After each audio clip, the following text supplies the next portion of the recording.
Hello student. तो आज की वीडियो में हम डिस्कस करने वाले हैं जो आपकी एचएनबी सेंट्रल यूनिवर्सिटीज़ हैं, इसके बीएड एंट्रेंस एग्जामिनेशन 2021 के बारे में। तो इसका कंप्लीट नोटिफिकेशन, इसके एग्जामिनेशन शेड्यूल, इसका सिलेबस, इसका एग्ज़ाम पैटर्न और कॉलेजेस की फीसेस, इसके बारे में डिस्कस करेंगे। तो सबसे पहले जो ये नोटिफिकेशन है आजकल में ही यहाँ पर निकला है।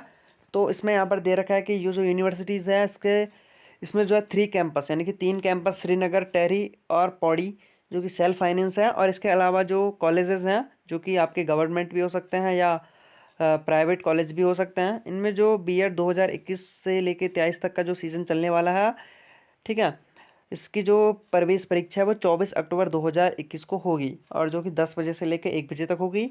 और इसमें जो है आपके ऑनलाइन आवेदन 25 सितंबर से स्टार्ट हो चुके हैं, यानी कि आप 25 सितंबर से आप फॉर्म भर सकते हैं, ठीक है। और ये पेपर कहाँ कहाँ होंगे ये भी हम अभी डिस्कस करेंगे।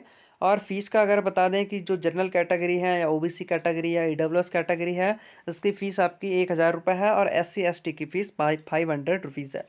और इसमें जो है न्यूनतम शैक्षणिक अर्हता यानी कि जो एलिजिबिलिटी क्राइटेरिया है वो दिया है आपको किसी भी मान्यता प्राप्त विश्वविद्यालय से साइंस, कॉमर्स या आर्ट्स से ग्रेजुएशन या पोस्ट ग्रेजुएशन मतलब आपका अगर ग्रेजुएशन है तो भी ठीक है, या आप अगर पोस्ट ग्रेजुएशन के बाद भी बीएड करना चाहते हैं तो भी ठीक है। कम से कम 50% आपका यहाँ पर होना चाहिए, ठीक है। और दूसरा यहाँ पर जो ओबीसी एससी एसटी कैटेगरी से बिलोंग करते हैं उनका कम से कम 45% होना चाहिए, ठीक है। और जो थर्ड ईयर के स्टूडेंट है वो भी इसमें अपेयर कर सकते हैं, जो जिनका अभी थर्ड ईयर के जिनके एग्ज़ाम चल रहे हैं वो इसमें अपेयर कर सकते हैं। लेकिन जब आप एडमिशन लेंगे तब तक आपकी परीक्षा जो है पूरी हो जानी चाहिए, यानी कि आपका रिजल्ट उस टाइम आपके पास होना चाहिए। इसके बाद रिजर्वेशन आपको, अगर आप ओबीसी एससी एसटी कैटेगरी से, तो आपको कुछ सीटों में रिजर्वेशन भी मिलेगा। बात करते हैं इसके शेड्यूल के बारे में तो सबसे पहले यहाँ पर शेड्यूल दिया गया है कि एग्जामिनेशन कब होगा। तो आपका संडे 24 अक्टूबर 2021 को इसका एग्ज़ाम होगा। और एंट्रेंस के लिए जो फॉर्म फिलअप किए जा रहे हैं वो 25 सितंबर से लेकर 10 अक्टूबर तक फॉर्म फिलअप किए जाएंगे। और अगर कोई लेट में फॉर्म भरता है 15 अक्टूबर तक, वो लेट फीस के साथ फॉर्म भर सकता है, ठीक है। ओनली फीस का लेट पेमेंट कर सकता है वो। इसके बाद यहाँ पर तिथि 15 अक्टूबर के बाद तिथि का कोई भी विस्तारण यहाँ पर या परिवर्तन इसमें नहीं किया जाएगा। और यहाँ पर साफ लिखा है कि जो इसमें जितने भी नियम हैं इसके अकॉर्डिंग ही आपको फॉर्म भरना है। अगर आपका कोई भी त्रुटि है तो अभ्यर्थी स्वयं जिम्मेदार होगा, ठीक है। और बीएड कक्षा में प्रवेश के समय यानी कि जब वो एडमिशन लेगा उस टाइम उसके पास ग्रेजुएशन कंप्लीट होना चाहिए, या अगर उसका पोस्ट ग्रेजुएशन किया हुआ तो वो भी कंप्लीट होना चाहिए, ठीक है।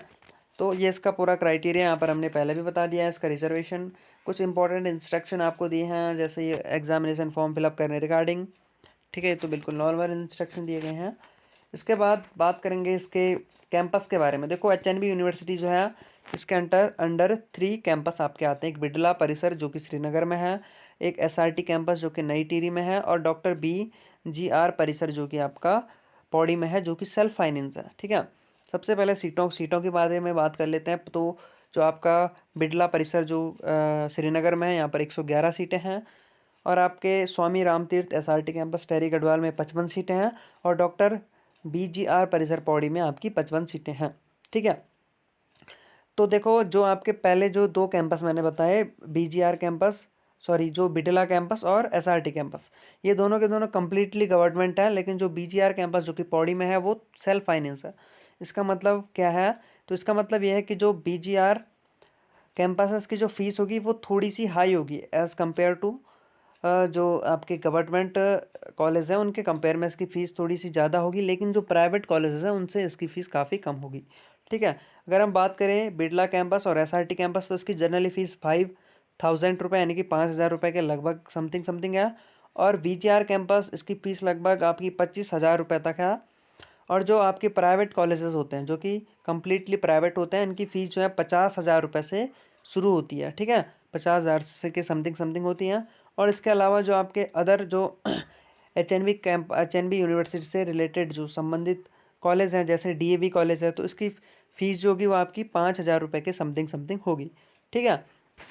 इसके बाद अगर आपके पास कुछ जो एनएसएस एनसीसी या कोई स्टेट लेवल का कोई आपके पास स्टेट लेवल का कोई अगर आपके पास वेटेज है तो उसको भी आप यहाँ पर लगा सकते हो, ठीक है। आपको 1% से लेके 4% तक का वहाँ पर आपको आपको वेटेज यहाँ पर दिया जाएगा। ठीक है, इसके अलावा इसमें बताया गया कि NIOS वाले भी इसमें एलिजिबल हैं।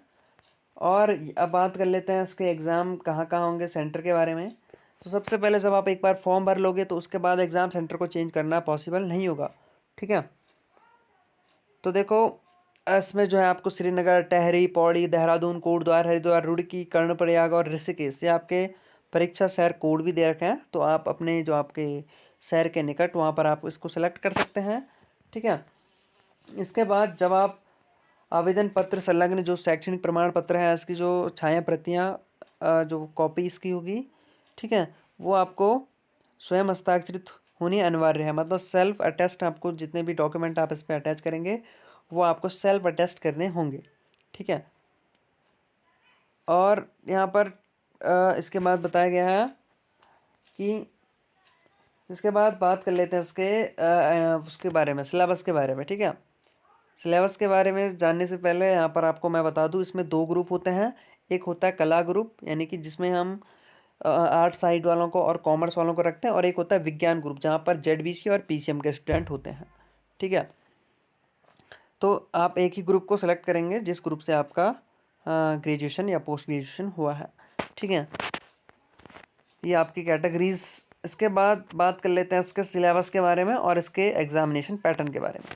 तो देखो, जो पिछले साल जो बीएड हुआ था, बीएड में जो एडमिशन हुए थे वो आपके मेरिट बेस पर ग्रेजुएशन या पोस्ट ग्रेजुएशन की मेरिट बेस पर हुई थी ड्यू टू कोविड, क्योंकि पिछले साल एग्जामिनेशन नहीं हो पाया था। इससे पहले साल यानी कि 2020 तक जो आपके बीएड एंट्रेंस था वहाँ पर 400 नंबर का होता था, लेकिन इस बार इन्होंने एंट्रेंस एग्जामिनेशन सिलेबस को या जो पैटर्न है इसको कम्प्लीटली चेंज कर दिया है।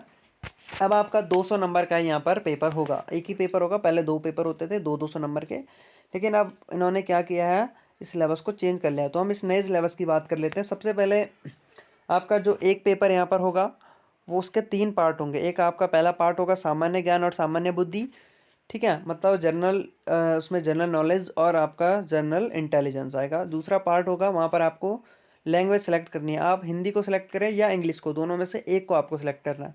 और तीसरा जो पार्ट होगा वो होगा स्पेशल एप्टीट्यूड, जहाँ पर आप साइंस को रख सकते हैं, या अगर आप आर्ट वाले हैं तो आर्ट्स को रख सकते हैं या कॉमर्स को रख सकते हैं। ठीक है, और ये 3 घंटे की एक परीक्षा होगी। ठीक है, और ये 10 बजे से लेकर 1 बजे तक एक ही पाली में होगी। तो ये यहाँ पर सिलेबस दे रखा है।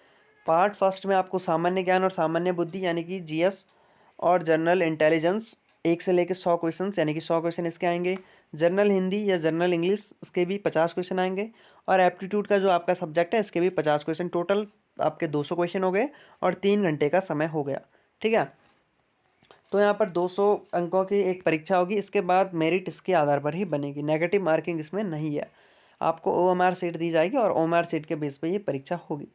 ठीक है, इसके बाद जो प्रश्न पत्र में 3 पार्ट हमने बताए, पहला जो पार्ट है, पहले पार्ट में आपको GK और जो आपका सामान्य बुद्धि है, ठीक है, इसमें भी 2 भाग होंगे। ठीक है, सॉरी, इसके बाद जो भाग 2 में सामान्य हिंदी या सामान्य अंग्रेजी और भाग 3 में स्पेशल एप्टीट्यूड होगा। ठीक है, अभ्यर्थी जो है सामान्य हिंदी या सामान्य अंग्रेजी में से केवल एक ही भाषा का चयन करना होगा। ठीक है, तो एक ही लैंग्वेज का वो यहाँ पर क्या करेगा, चयन करेगा। इसके बाद यहाँ पर इसका OMR से रिलेटेड कुछ इन्फॉर्मेशन भी दी है। ठीक है, अब थोड़ा सा इसका सिलेबस के बारे में बात कर लेते हैं। सबसे पहले जो आपका भाग फर्स्ट है, जो सामान्य ज्ञान और सामान्य बुद्धि जहाँ पर था, यहाँ पर आपको 50 प्रश्न तो GK के पूछे जाएंगे और 50 प्रश्न आपको सामान्य बुद्धि के पूछे जाएंगे। ठीक है, दूसरा पार्ट जो होगा वहाँ पर आपको हिंदी और जो इंग्लिश के स्नातक स्तर की सामान्य हिंदी, जो जनरल हिंदी होती है, उसके क्वेश्चन ही यहाँ पर पूछे जाते हैं। और सामान्य ज्ञान में जो क्वेश्चन पूछे जाएंगे वो आपके भारतीय इतिहास, भौगोलिक विशेषताएं, भारतीय संस्कृति, वैज्ञानिक तथ्य, राजनीति विज्ञान, तकनीकी उपकरण, वर्तमान घटनाएं, सामाजिक तथा तथ्य जो और खेलकूद होता है। तो इससे रिलेटेड आपको टॉपिक्स कवर करने होंगे। हिंदी जो है जनरल हिंदी यहाँ पर आई है, एक एग्जाम्पल के द्वारा इन्होंने बताया, जैसे जल का पर्यायवाची, इसमें आपका पर्यायवाची विलोम शब्द, ठीक है, इस टाइप के ही क्वेश्चन पूछे जाते हैं। इसका प्रीवियस ईयर भी हम जल्दी अपलोड कर देंगे चैनल पर, आप सब्सक्राइब जरूर करें चैनल को। और इंग्लिश का भी इसी टाइप से आएगा। इसके बाद यहाँ पर इन्होंने बताया है जो आपका स्पेशल एप्टीट्यूड होगा, यानी कि जो आपका थर्ड पार्ट जो पेपर का होता है, जो आप अगर आप साइंस वाले हैं तो आप आपको जो है यहाँ पर भौतिक शास्त्र यानी कि physics, chemistry, botany, zoology, math से रिलेटेड क्वेश्चन पूछे जाएंगे। और अगर आप आर्ट से बढ़ते हैं तो आपको इतिहास, भूगोल, राजनीति शास्त्र, अर्थशास्त्र, समाजशास्त्र से रिलेटेड क्वेश्चन पूछे जाएंगे। और अगर आप कॉमर्स हैं तो कॉमर्स रिलेटेड आपको ही क्वेश्चन पूछे जाएंगे, ठीक है। और जो स्पेशल एप्टीट्यूड के जो क्वेश्चन होते हैं वो यहाँ पर लिखा गया है कि वो ग्रेजुएशन लेवल के होंगे, ठीक है। तो यहाँ पर दिया हुआ है इन्होंने, ठीक है। इस पर जो है नेगेटिव मार्किंग नहीं की जा रही है और 200 अंकों की इस बार परीक्षा होगी, ठीक है। इसके बाद आपकी मेरिट लगेगी, आपको एडमिशन मिलेंगे, ठीक है। इसके अलावा अगर आपका कोई भी डाउट है तो आप हमें कमेंट सेक्शन में ज़रूर बताएं। आई होप हमने सारी जानकारी आपको प्रोवाइड कराई हो। इस पूरे पीडीएफ को आप डिस्क्रिप्शन में गिवन लिंक के द्वारा डाउनलोड कर सकते हैं और फर्दर इन्फॉर्मेशन के लिए आप कमेंट भी ज़रूर करें। Thank you for this video. Bye bye, tata, मिलते हैं नेक्स्ट अपडेट में।